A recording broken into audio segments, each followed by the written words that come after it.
नमस्कार मित्रांनो, मी अभिषेक गिरटकर तुम्हा सर्वांच्या मी शिपाई महाराष्ट्राच्या ह्या यूट्यूब चॅनलवरती स्वागत करीत आहे. तर बघा मित्रांनो, तुम्हाला तर माहीतच आहे की आपण अग्निवीर भरती 2026साठी special previous year paper solve करणे सुरू केले होते. त्याच्यात कोणते पेपर तर आपण गणित आणि बुद्धिमत्ताचे पेपर पाहत आहोत मित्रांनो. एकदम झालेल्या प्रश्नांचे म्हणजे सखोल विश्लेषण राहणार आहे आणि हा आजचा कोणता तर आपला पेपर नंबर 11 असणार आहे. चलो, तर जास्त न बोलता आपण आपल्या टॉपिकला सुरुवात करूया मित्रांनो. बघा, आज काय पाहणार आहोत आपण. 23 एप्रिल 2024ला जे शिफ्ट नंबर 1 झाली होती त्याचे आज आपण विश्लेषण पाहणार आहोत. बघा, जर तुम्हाला जे काही आपण आता इथं शिकत आहोत याची जर तुम्हाला PDF हवी असेल मित्रांनो, तर तुम्हाला काय करायचं आहे, मी शिपाई महाराष्ट्राचा हा आपला काहीतरी टेलिग्राम चॅनल जॉईन करून घ्यायचा. त्याच्यात तुम्हाला सर्व येणारे अपडेट्स आणि आपले PDF देखील तिथंच मिळणार. चलो, तुम्हाला तर माहीतच आहे, सर्वात आधी काही सोडवतो आपण, मॅथ सोडवतो. मॅथचे किती प्रश्न, तर मॅथचे 15 प्रश्न आणि रिजनिंगचे किती तर 5 प्रश्न असतात आपल्याला. चला, तर पाहूया प्रश्न क्रमांक 1 काय म्हणते. 11ला 100ने भागल्यावर दशांश स्वरूप काय असेल. कालच्या पेपरमध्ये असाच प्रश्न आला होता मित्रांनो आणि आजच्या पेपरमध्ये देखील असाच प्रश्न आला. काय म्हणते, जर 11ला आपण जर 100ने भागला तर याच्या दशांश रूप काय असेल. बघा, काल पण मी तुम्हाला सांगितलं होतं की जर बघा 11/10 असता तर याचा अर्थ 1.1 झाला असता, कारण की पॉईंट इथं राहतो, इथून कुठं इथं शिफ्ट झाला असता का बरं, खाली भागाकार असल्यामुळे. आता काय आहे आपल्याकडे 11/100, तर इथं पॉईंट आहे, इथून कुठं 2 अंक सोडून पुढे जाणार, 1 आणि 2 म्हणजे इथं येणार, म्हणजे काय होणार 0.11. काय होणार, तर याचं उत्तर 0.11. हा उत्तर काय आहे, तर एकदम बरोबर आहे मित्रांनो. कोणता ऑप्शन, तर ऑप्शन नंबर 1. जर तुम्हाला असं नसेल येत तर तुम्ही असं भागाकार करून देखील करू शकता. ठीक आहे, कसं होणार बघा, 100ने 11ला भाग नाही, ज्यात 0 खाली पण 0 येणार आणि 11 खाली येणार, 1 0 खाली घेणार. जर 1 0 खाली घेतला तर वरती काय द्यावं लागेल, पॉईंट द्यावं लागेल. 100 1 100 किती वाजणार, तर 110 मधून 100 गेले 10 वाजणार. 1 0 खाली घ्या म्हणजे काय होणार, 100 1 100. ठीक आहे, खाली काय येणार 0 0, म्हणजे तुमचं उत्तर किती येणार, तर मित्रांनो 0.11. हा देखील काय आहे, तर उत्तर बरोबर आहे. कोणत्याही पद्धतीने काढा, आपला उत्तर निघला पाहिजेत फक्त. ठीक आहे, पण ह्या पद्धतीला वेळ लागते, हे डायरेक्ट तोंडी होतोय. तर चला दुसरा प्रश्न पाहूया.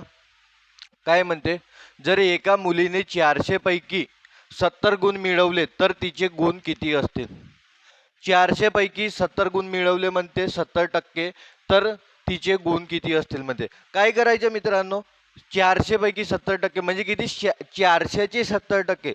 400चे 70% म्हणजे काय होणार, 400चे म्हणलो, चे याचा अर्थ काय होतो गुणाकार. किती, तर 70%. 70% टक्के म्हणजे काय, भागीला 100. नेहमी नेहमी सांगतो मी तुम्हाला, 1% जसं मला लिहायचं आहे याचा अर्थ काय होतो, 1/100. बघा, ते जे आहे, जर एका मुलीने 400 पैकी 70% गुण मिळवले तर तिचे गुण किती असेल. तर ते 400चे 70% मिळवले त्यांनी, तर काय होणार, 2 0 2 0 कॅन्सल. मग काय उरलं 7 बघा ना, 4 7 28 आणि तो एक शून्य, तर किती 280 गुण मिळवले तिने. किती गुण मिळवले तिने, 280 गुण. तेव्हा 400 पैकी जर तिने 280 गुण मिळवले तर तिला किती टक्के मिळणार, 70% मिळणार. एकदम सोपी प्रश्न. चला पुढचा प्रश्न पाहूया. हा काय म्हणतो, 24/3 गुणिला 2 काय करणी आहे, तर 24/3 गुणिला 2. बघा, 24 भागीला काय होणार, तर 3 दुने 6, 6 चौ 24 म्हणजे किती उत्तर येणार, तर तुमचा 4. कोणता ऑप्शन आहे, ऑप्शन नंबर 2 एकदम बरोबर उत्तर आहे. सोपी सोपी प्रश्न आहेत मित्रांनो. चला पुढचा प्रश्न पाहूया. बघा, 0.64 बरोबर काय. एक गोष्ट लक्षात ठेवा, आपल्याला अपूर्णांकामध्ये उत्तर देणे आहे. कशात उत्तर देणे आहे, अपूर्णांकामध्ये.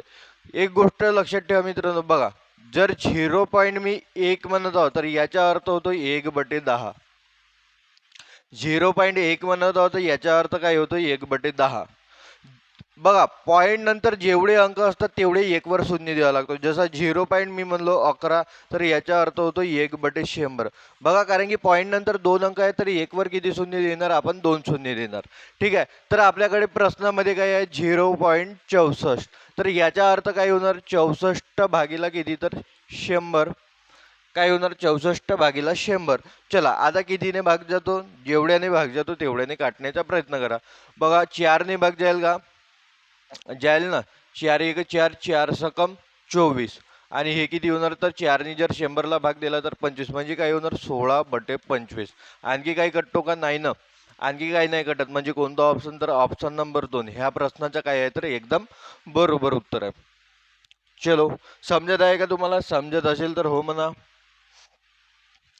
बघा काय म्हणते? 2 आणि 3 यांच्या मसावी किती आहे? मसावी म्हणजे असा नंबर किंवा अशी मोठ्यात मोठी संख्या की त्या संख्येने दोघांना पण भाग जाईल. त्या संख्येने कोणाला भाग जाईल? दोघांना पण भाग जाईल. म्हणजे काय होणार? बघा काढायचीच पद्धत पाहिलं आपण तर हे असे होणार. बघा 2ला आणि 3ला अशी मोठ्यात मोठी संख्या सांगा बरं की ते भाग देते. तर काय म्हणाल तुम्ही? एक आहे. एकनेच दोघांना पण भाग जाते. त्या संख्येव्यतिरिक्त कोणत्या संख्येने भाग जातो का? मोठ्या नाही. तर म्हणजे यांच्या मसावी काही असणार मित्रांनो? एक असणार. यांच्या मसावी एक असणार. चला पुढचा प्रश्न पाहूया. बघा काय म्हणते? 100 आणि 200 च्या सरासरी किती आहे? बघा मित्रांनो, सरासरी सरासरी जर क्रमागत संख्या असतील, क्रमागत म्हणजे कसा? त्यांच्यामधला फरक जर हा समान असेल तर त्यांच्या मधात जी संख्या येते तेच सरासरी असते मित्रांनो. बघा 100 आणि 200 यांच्या मधातली संख्या काय आहे? तर 150 आहे. मधातली संख्या किती आहे? 150 आहे. म्हणजेच याची सरासरी किती असणार? 150. पण जर आपल्याला हे नाही आठवत आहे, आपल्याला फॉर्म्युल्याने काढायचे आहे, तर मग फॉर्म्युला कोणता वापरणार आपण ते लक्षात द्या. बघा सरासरी सरासरी होते मित्रांनो सर्व संख्यांची बेरीज. सरासरी म्हणजे काय होते? सर्व संख्यांची बेरीज भागीला होते मित्रांनो एकूण संख्या.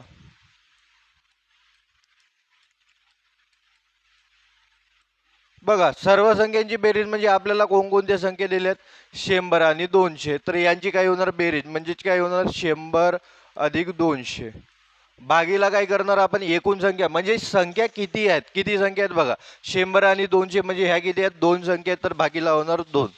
बरोबर आहे का नाही? बघा 100 आणि 200 किती होणार? तर 300. 300 भागीला 2 म्हणजेच काय होणार? तर मित्रांनो 150. ह्या प्रश्नाचं काय आहे? तर एकदम बरोबर उत्तर आहे. बघा तिथं पण आपण तसंच काढलं होतं. इथं आपण फॉर्म्युला लावून काढलो. कोणतीही पद्धतीने काढा मित्रांनो, फक्त तुमचं उत्तर बरोबर आलं पाहिजे. तर याचं उत्तर काय येणार? 150 हे एकदम बरोबर उत्तर आहे. चला पुढचा प्रश्न पाहूया. बघा काय म्हणते? पहिल्या 4 सम नैसर्गिक संख्यांची सरासरी किती आहे? 4 सम संख्यांची म्हणजे काय म्हणते? पहिल्या 4 सम नैसर्गिक संख्यांची सरासरी किती आहे? किती आहे मित्रांनो? बघा पहिल्या 4 सम संख्या. पहिली संख्या कोणती होणार? 2, 4, 6, 8. काय होणार? 4, 6 नाही 2, 4, 6, 8. पहिल्या म्हणजे ना, पहिली म्हणजे 2 पासून चालू होणार. सम संख्या म्हणजे काय? तर अशा संख्या की ज्यांना 2 ने पूर्णतः भाग जातो, म्हणजे निशेष भाग जातो. तर त्या काय या 2, 4, 6, 8 एवढं जर समजते. आता यांची काय काढणी आहे मित्रांनो? सरासरी. यांची काय काढणी आहे? सरासरी. बघा जर क्रमागत संख्या असतील तर मी नेहमी म्हणतो की त्यांची सरासरी ही त्यांची मधली संख्या असते. बघा क्रमागत म्हणजे काय? त्यांच्यामधला फरक हा समान असला पाहिजे. बघा 2चा फरक आहे, इथं पण 2चा फरक आहे आणि इथं पण कितीचा? 2चा फरक आहे. तर म्हणजे मी यांना क्रमागत संख्या म्हणू शकतो. आणि यांची मधली संख्या बघा, मधली संख्या कशी काढणार? इकडचे 2 अंक एवढून इकडचे 2 अंक म्हणजे मधातली ही येणार संख्या. आणि 4 आणि 6च्या मधात संख्या कोणती आहे? तर 5. म्हणजे ह्या प्रश्नाचं उत्तर काय असणार मित्रांनो? 5 असणार. ठीक आहे. तुम्ही पाठांतरच करून ठेवा मित्रांनो. पहिल्या 4 सम नैसर्गिक संख्याची सरासरी किती? तर 5 येते अशा पद्धतीने. पण जर आपल्याला फॉर्म्युल्याने सोडवायचंच आहे तर मग कसं सोडवणार? हे गोष्ट जर आपल्याला आठवत नाही आहे पेपरमध्ये की चला बा मधली संख्या असते म्हणून, मग फॉर्म्युल्याने कसं सोडवणार? आता तुम्हाला फॉर्म्युला सांगितलो. सरासरी म्हणजे काय होते? चला बोला लवकर पटकन. सरासरी म्हणजे काय होते? तर सर्व संख्यांची बेरीज. सर्व संख्यांची बेरीज भागीला काय होते? तर एकूण संख्या.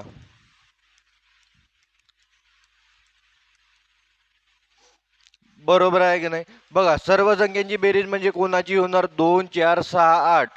2 अधिक 4 अधिक 6 अधिक 8 आणि भागीला एकूण संख्या म्हणजे एकूण संख्या किती आहेत? तर 4 आहेत. बरोबर आहे का नाही? मग करा 2 आणि 4 6, 6 आणि 6 12, 12 आणि 8 20. 20 भागीला काय होणार? तर 4 म्हणजेच किती होणार? तर याचं उत्तर 5.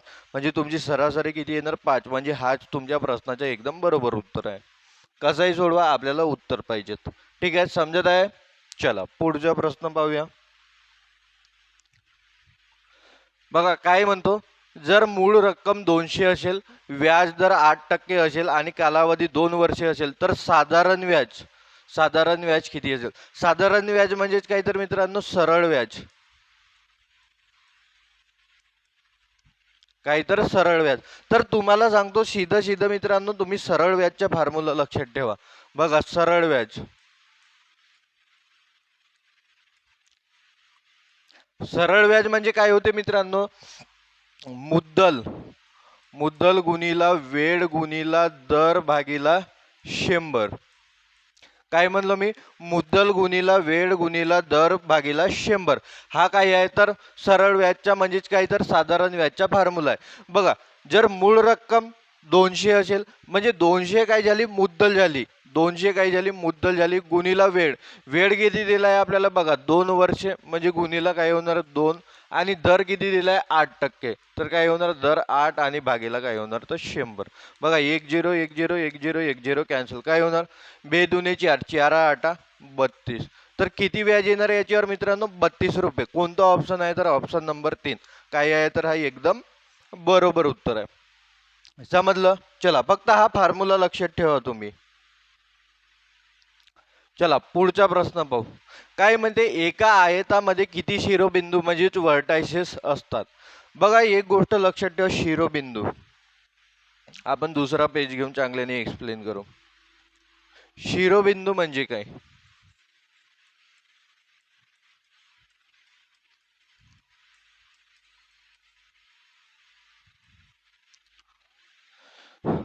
दोन लाईनी मिळून, मी काय म्हणतो, दोन लाईन, एक मिनिट पेन चेंज करून घेऊ. दोन लाईन मिळून जिथं कोण जिथं कोण कोण म्हणजेच काय मित्रांनो? तर अँगल अँगल तयार होतो तयार होतो त्याला शिरोबिंदू म्हणतात.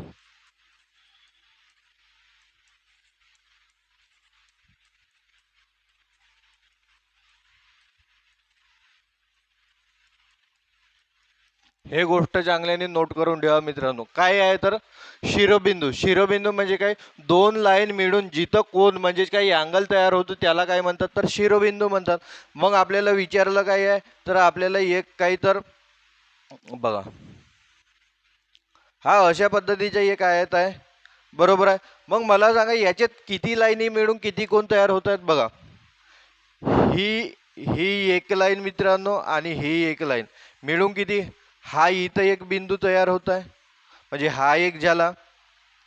ही लाईन आणि ही लाईन मिळून इथं एक शिरोबिंदू तयार होत आहे म्हणजे हा झाला एक.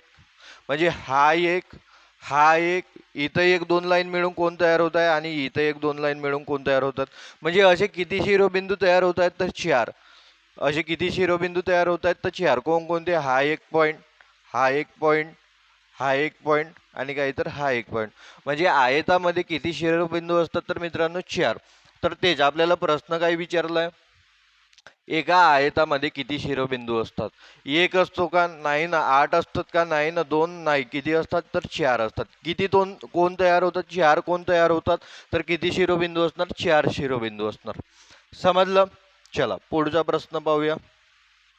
चला हे नोट करून ठेवाल मित्रांनो. पीडीएफ आपल्या टेलिग्रामला मिळून जाणार, तुम्हाला डिस्क्रिप्शन मध्ये लिंक आहे त्याची. चला काय म्हणते, जर आयताची लांबी 2 सेंटीमीटर आणि रुंदी 3 सेंटीमीटर असेल तर त्याची परिमिती म्हणजेच काय तर पेरीमीटर किती असेल? बघा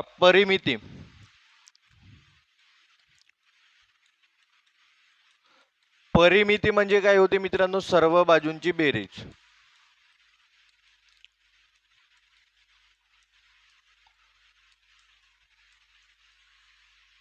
सर्व बाजूंची बेरीज. पण आपल्याला काय दिलंय मित्रांनो, आपल्याला दिलाय आयत.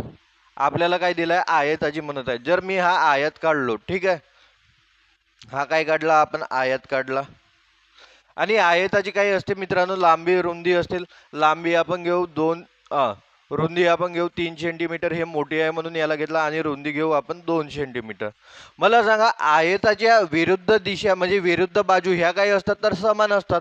म्हणजे हे 3 सेंटीमीटर तर हे देखील 3 सेंटीमीटर असणार, ह्या 2 सेंटीमीटर तर हा देखील काही असणार 2 सेंटीमीटर. ठीक आहे. तर यांची आयताच्या बाजू किती असतात, 4. आणि ह्या सर्वांच्या बेरजेला आपण काय म्हणतो तर परिमिती म्हणतो. म्हणजेच काय होणार बघा, 2 अधिक 3 अधिक 3 अधिक काय होणार तर 2, अशा पद्धतीने यांची बेरीज होणार. पण हा आपण असं पण लिहू शकतो, आणखी याला एक फॉर्म्युला देखील आहे मित्रांनो. कोणता फॉर्म्युला आहे, तो फॉर्म्युला देखील मी तुम्हाला सांगून देतो. डायरेक्ट याला असं पण लिहितो आपण, 2 गुणिला एल अधिक बी, लेंथ इंटू ब्रेथ म्हणतात, म्हणजे ते लांबी अधिक रुंदी. तर काय होणार, 2 गुणिला लांबी किती घेतला आपण 3 सेंटीमीटर, अधिक रुंदी किती आहे तर 2 सेंटीमीटर धरून घेऊ. ठीक आहे. म्हणजेच काय होणार, 2 गुणिला 3 आणि 2 किती होणार 5, आणि काय 2 गुणिला 5 म्हणजे किती होणार 10 सेंटीमीटर, हे काही असणार याची परिमिती असणार. हा फॉर्म्युला देखील लक्षात ठेवले तरी होऊन जाणार. बघा ना, तेच आहे ना, 3 आणि 2 5, 5 आणि 3 8, 8 आणि 2 10, म्हणजे सर्व बाजूंची बेरीज म्हणजे काय परिमिती. पण मी तुम्हाला एक्स्ट्राचा हा एक फॉर्म्युला सांगतो मित्रांनो, कारण की फॉर्म्युला पण देखील विचारू शकतो आपल्याला. तर उत्तर काय येणार 10 सेंटीमीटर, हा काय आहे तर एकदम बरोबर उत्तर आहे. चला पुढचा प्रश्न पाहूया. बघा काय म्हणते, प्रश्न क्रमांक 11. प्रश्न वाचा बरं आता मित्रांनो. काय म्हणत आहे, खालील गुणोत्तर याचे सर्वात साध्या स्वरूपात व्यक्त करा. काय दिलं आहे आपल्याला, 3 मीटर 90 सेंटीमीटर, 3 मीटर. ठीक आहे. याच्या गुणोत्तर कोणासोबत दिलं आहे तर 90 सेंटीमीटर सोबत. ठीक आहे. बघा मित्रांनो, जेव्हा कधी आपण गुणोत्तर घेतो तर दोघांचे हे जे काही दिले राहतात आपल्याला माप, हे समान याच्यात पाहिजेत. तर कसं होणार बघा, एकतर तुम्ही सेंटीमीटरला मीटरमध्ये करा किंवा मीटरला सेंटीमीटरमध्ये करा. कोणतं करणे सोपी राहणार, मीटरला सेंटीमीटरमध्ये. तर मला सांगा, 1 मीटर म्हणजे किती सेंटीमीटर तर 100 सेंटीमीटर होतो मित्रांनो. तर मग मला सांगा 3 मीटर म्हणजे काय होणार तर सोपी, 3 गुणीला काय करावं लागेल 100 सेंटीमीटर, तेव्हा सेंटीमीटर मध्ये होणार. म्हणजेच याचा अर्थ काय होणार, 3 गुणीला 100 सेंटीमीटर. ठीक आहे. आणि इकडे काय होणार तर 90 सेंटीमीटर. आता दोन्ही झाले समान. बरं समान का करतो ते ऐकून घ्या मित्रांनो. कारण की आपल्याला गुणोत्तर काढायचे असते. गुणोत्तरला कोणताही म्हणजे आपण जसं किलोमीटर लिटर मीटर हे काहीच लावत नाही. तर म्हणून हे बघा, जे समान असतात ते तसेच कॅन्सल होतात. बघा 1 0 1 0 कॅन्सल झाला, 3 1 3 3 3 9 कॅन्सल झाला, म्हणजे काय उरलं 10 3. काय उरलं मित्रांनो 10 3. कोणता ऑप्शन आहे तर बघा, ऑप्शन नंबर 3 हा काय आहे तर एकदम बरोबर उत्तर आहे. 10 3 हे उत्तर बरोबर आहे मित्रांनो. सोपी आहे एकदम. फक्त काय लक्षात ठेवायचे तुम्हाला, 1 मीटर म्हणजे काय होते 100 सेंटीमीटर, 3 मीटर म्हणजे काय तर 300 सेंटीमीटर म्हणा, किंवा 3 गुणीला 100 सेंटीमीटर म्हणा. जे सारखे सारखे असतात ते कॅन्सल होतात मित्रांनो. बघा सेंटीमीटरनी सेंटीमीटर कॅन्सल झाला, 0 0 3 3 9, अशा पद्धतीने आपलं उत्तर काय आलं तर 10 3 हे एकदम बरोबर उत्तर आहे. चला पुढचा प्रश्न पाहूया आता. बघा काय म्हणते, जर व्यक्ती हे 15 दिवसात एखादे काम पूर्ण करत असेल तर त्याने 6 दिवसात काम केल्यास किती टक्के काम पूर्ण होईल. चांगला प्रश्न आहे मित्रांनो. काय म्हणत आहे, ये नावाचा एक व्यक्ती आहे, तो किती दिवसात एक काम पूर्ण करतो, 15 दिवसात एक काम पूर्ण करतो. जर तर त्याने 6 दिवस काम केल्यास किती टक्के काम पूर्ण होईल. तर बघा मित्रांनो, 15 दिवसात एक काम, मी आधी तुम्हाला बेसिक पद्धतीने सांगण्याचा प्रयत्न करतो, मग मी तुम्हाला शॉर्ट ट्रिक सांगतोच कसं काढायचं. तर बघा, ये नावाचा व्यक्ती आहे, जर तो 15 दिवसात एक पूर्ण म्हणजे एक पूर्ण काम करतो, तर मला सांगा अर्धा काम करायला त्याला किती दिवस लागणार, अर्धा. तर तुम्ही म्हणाल सर 7.5 दिवसात. तो अर्धा काम किती दिवसात पूर्ण करेल, 7.5 दिवसात. अर्धा काम म्हणजे काय तर 50%. अर्धा काम म्हणजे काय होते तर 50%. पण आपल्याला दिवस किती दिलेत 6 दिवस, म्हणजे 7.5 पेक्षा कमी दिवस दिलेत. म्हणजे 7.5 पेक्षा थोडा म्हणजे 50% पेक्षा थोडा कमीच काम करणार तो. तर मला सांगा 75% होणार का 50% होणार का नाही, तो थोडा कमी काम करणार. म्हणजे जवळपास आपण पकडू ना 35% ते 40% एवढा काम करणार तो, जर 6 दिवसाचा विचार केला तर. कारण की 7.5 दिवसात 50%, तर 6 दिवसात किती त्याच्यापेक्षा थोडा कमी. तर बघा 25% होऊ शकणार का नाही, म्हणजे किती उत्तर येणार तुमच्या 20%. हे तर झालं बाय ऑप्शन. मग याला जर ॲक्च्युअलमध्ये सोडवायचे असेल तर कसं सोडवणार बघा. पूर्ण काम किती दिवसात होत आहे तर 15 दिवसात, आणि करायचे किती 6 दिवसाचे आहे तर 15 पैकी 6, काहीतरी 15 पैकी 6. आपल्याला एखादे टीचर बघा ना, जर 100 मार्काचा पेपर असेल 80 मार्क मिळाले तर असे देत होता ना 100 पैकी 80. कसे देत होते 100 पैकी 80. तेच आहे आता 15 पैकी किती तर 6 दिवस, म्हणजे 15 पैकी 6. आणि याला कशात तर टक्क्यामध्ये काढायचे आहे, म्हणून गुणीला करा 100. कोणत्याही गोष्टीला टक्क्यात काढायचे असेल तर सीधं लक्षात ठेवा गुणीला 100. काय होणार बघा, 3 दुने 6, 3 5 15, 5 दुने 10 आणि हा एक 0, 2 दुने 4 आणि हा एक 0, म्हणजे किती 40%. हा काय आहे तर एकदम बरोबर उत्तर आहे. कोणता ऑप्शन नंबर 2 हा तुमचा एकदम बरोबर उत्तर आहे. चला पुढचा प्रश्न पाहूया. काय आहे 100च्या वर्गात किती शून्य असतात. कालच्या आपण पेपरमध्ये हाच प्रश्न आला होता की 400च्या वर्गात किती शून्य असतात, आणि आता काय आला 100च्या वर्गात किती शून्य असतात. मला सांगा 10च्या वर्गात किती शून्य असतात मित्रांनो. तर तुम्ही म्हणाल 10चा वर्ग 100 होतो, म्हणजे 2 शून्य होतात. बरोबर आहे का नाही. बरं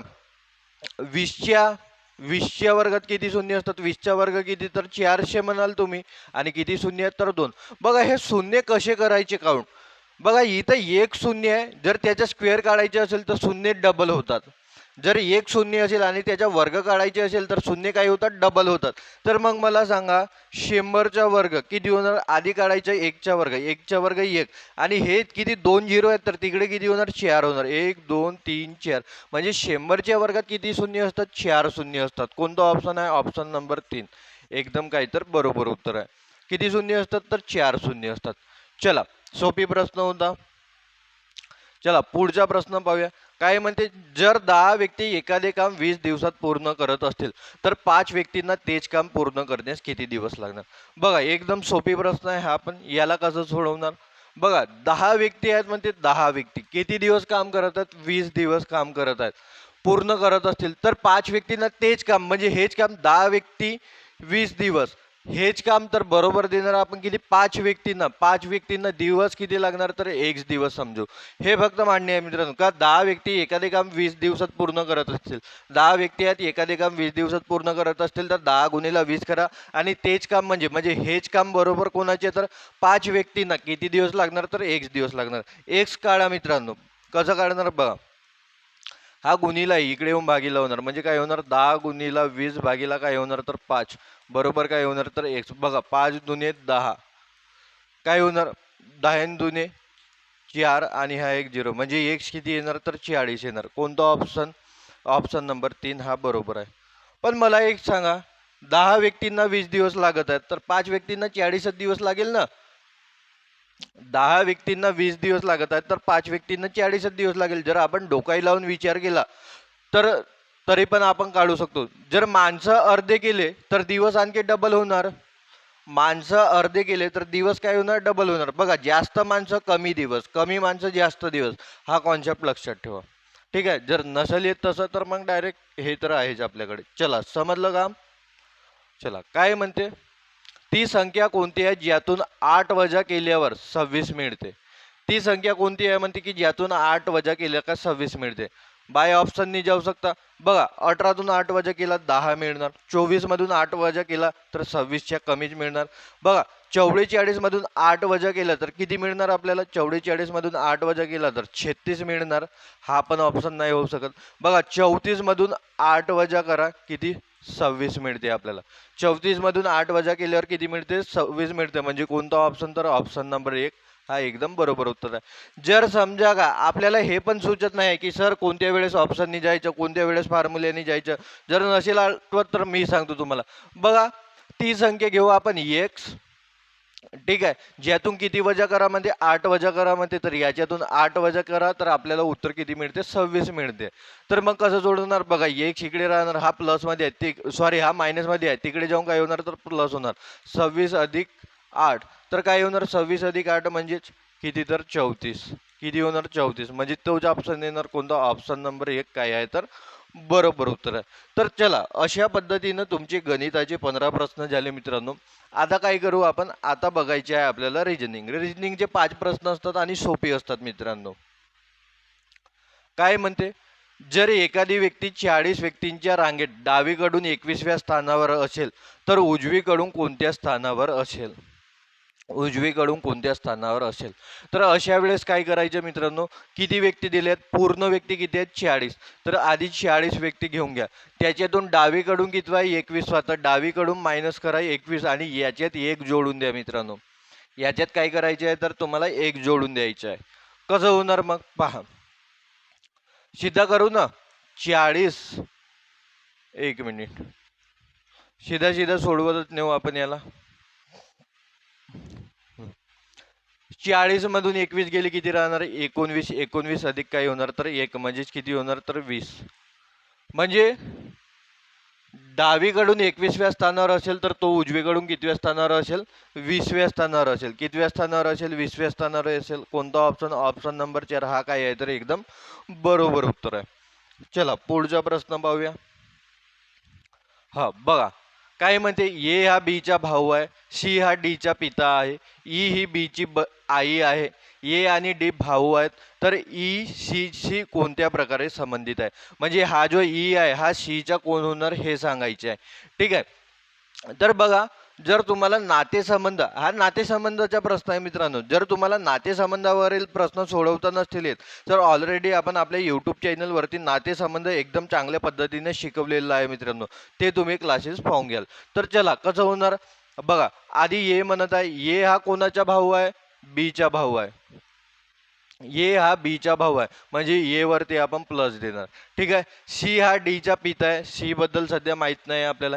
ई ही बीची आई आहे, ई ही कोणाची आई आहे म्हणते बीची, तर बीची आई आहे म्हणजे हिच्यावरती मायनस येणार. ठीक आहे, ए आणि डी भाऊ आहेत म्हणते, ए आणि डी काय आहेत तर भाऊ आहेत म्हणते, ए आणि डी भाऊ आहेत म्हणते. वरत पहा सी हा डीचा पिता आहे म्हणते, सी हा डीचा काय आहे तर बघा ए आणि डी भाऊ आहेत म्हणजे डी वरती प्लस येणार. आणि वरती दिला होता ना आपल्याला सी हा डीचा पिता आहे म्हणजे सी कोणाचा पिता आहे तर डीचा, म्हणजे सी काय होणार प्लस. ठीक आहे, तर ई सी चे नाते काय म्हणजे जे ई आहे ई हे सी चे कोण होणार, कोण होणार बघा, डी याचा पण मुलगा आहे आणि हिचा पण मुलगा आहे, कारण की हे भाऊ बहीण आहेत म्हणजे साहजिकच आहे.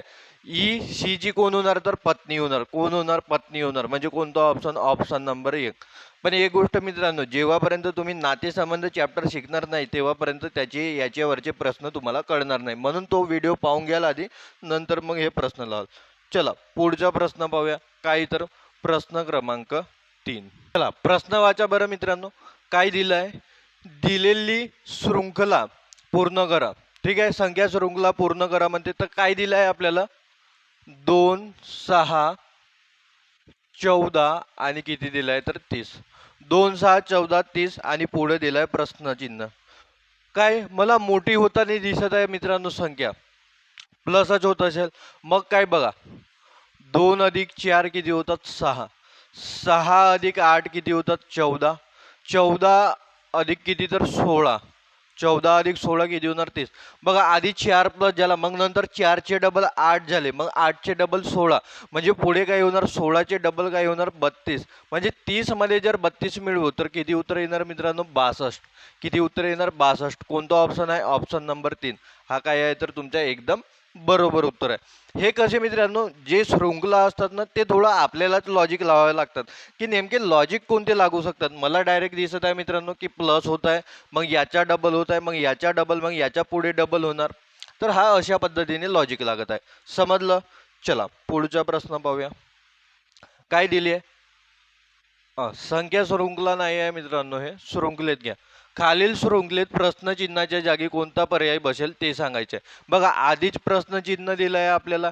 ठीक आहे, आणि नंतर काय दिलंय झेड व्ही आर एन आणि जे. एक मिनिट. हा प्रश्नचिन्ह जो आहे ना मित्रांनो, पहिला हा जो पर्याय बसेल हा याचा आहे, तर हा नाही विचारलाय आपल्याला. ऍक्च्युअल मध्ये हा आहे. थोडी टायपिंग एरर आहे. म्हणजे आपल्याला प्रश्नचिन्ह एंडिंगलाच दिलं आहे. प्रश्नचिन्ह कुठं दिलंय आपल्याला? एंडिंगलाच दिलंय. ठीक आहे. याच्यात थोडी टायपिंग एरर आहे मित्रांनो. प्रश्नचिन्ह मागेच आहे, म्हणजे मागे काय येणार तेच सांगायचं आहे. बघा, ZVRNJ म्हणजे मागे जात आहेत ना, म्हणजे मायनस होत आहेत. तर आधी पाहू यांची नंबरिंग. बघा, झेड हा 26व्या नंबरवर आहे, व्ही 22व्या, आर 18व्या, एन 14व्या आणि जे कितव्या? तर जे 10व्या नंबरवर आहे. बघा कितीने मायनस होत आहेत, सीधं सीधं दिसत आहे मित्रांनो. 26 मधून 4 गेले 22 येतात, 22 मधून 4 गेले 18, 18तून 4 गेले किती? 14, आणि 14तून 4 गेले 10, आणि 10तून 4 गेले किती येते? 6, आणि 6व्या नंबरवर कोण येतो? एफ. 6व्या नंबरवर कोण येतो मित्रांनो? एफ. तर तुमचा ऑप्शन काय येणार? ऑप्शन नंबर 2 हा एकदम बरोबर उत्तर आहे. कोणता? तर एफ हा प्रश्नाचा एकदम योग्य उत्तर आहे. चला पुढचा प्रश्न पाहूया. बघा काय म्हणते, इंग्रजी वर्णमालिकेत डावीकडून 9वे अक्षर कोणते आहे? डावीकडून कितवे अक्षर? तर 9वे अक्षर. बघा, अक्षर मालिका म्हणजे काय? ABCD. आपल्याला डावी आणि उजवी बाजू चांगल्याने माहित पाहिजेत मित्रांनो. जसं पहा, ABCD XYZ इथपर्यंत लिहितो. तर चांगल्याने गोष्ट लक्षात ठेवा मित्रांनो, ही जी बाजू असते ही असते डावी बाजू.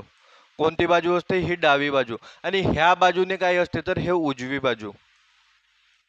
काय असते? उजवी बाजू. तर आपल्याला काय म्हणत आहे? डावीकडून 9वे अक्षर. डावीकडून 9वे अक्षर म्हणजे ABCD प्रमाणे, म्हणजे 9व्या याच्यावर जो येते तो सांगायचे आपल्याला. तर 9व्या याच्यावर येते मित्रांनो आय.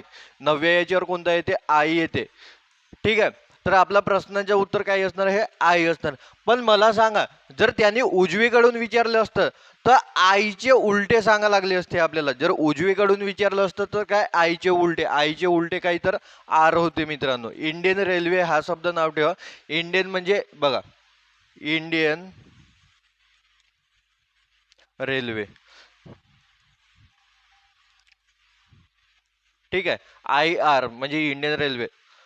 मला वाटते वर्णमालिका म्हणून मी हा अगोदरच चॅप्टर अपलोड केला आहे मित्रांनो आपल्या यूट्यूब चॅनलवरती. मला वाटते वर्णमालिका की अक्षरमालिका म्हणून असं नाव दिलं आहे त्याला.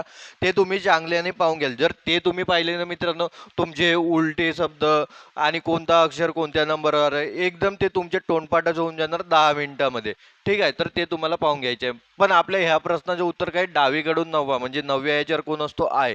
म्हणजे कोणता? तर ऑप्शन नंबर 2 हे एकदम बरोबर उत्तर आहे.